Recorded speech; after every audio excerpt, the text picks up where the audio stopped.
state and all those governments that are complicit with its crimes. We condemn wholeheartedly any attempt to victimise communities in Britain in this context. Increasing violence in Palestine and Israel should never be an excuse for intimidation or violence here in Britain.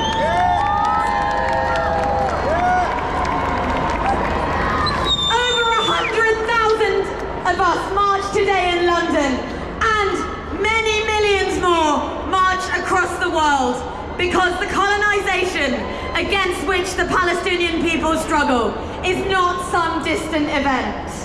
For over a century, the denial of Palestinian rights has been planned and supported right here in London, right here in Whitehall, and in other Western capitals.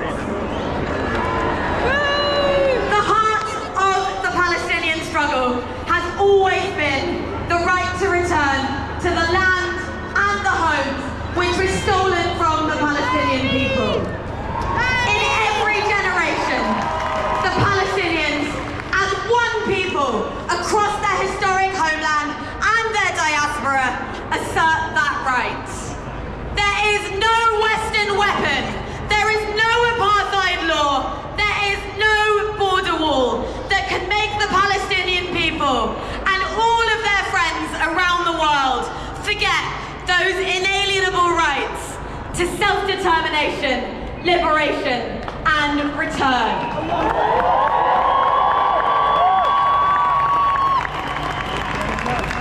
We must never forget that violence came to Palestine with British troops and with Israeli settlers.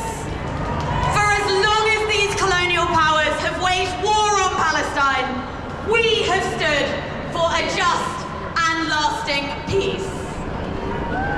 Today, in our hundreds of thousands, we affirm that only the liberation of the Palestinian people can bring about that just and lasting peace.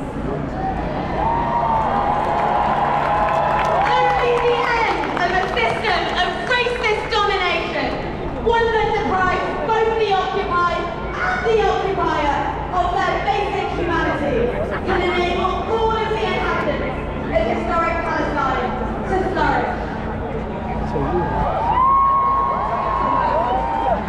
Today, we mourn the tragic loss of life in every community.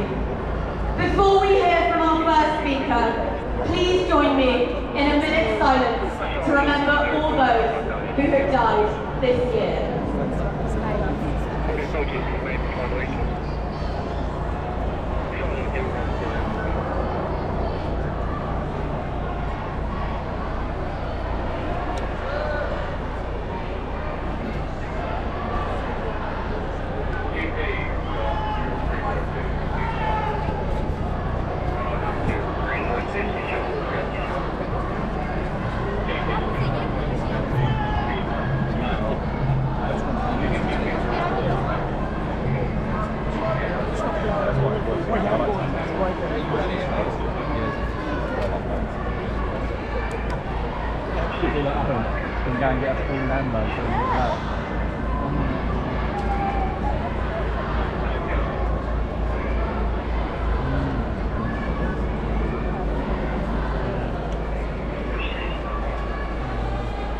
Thank you.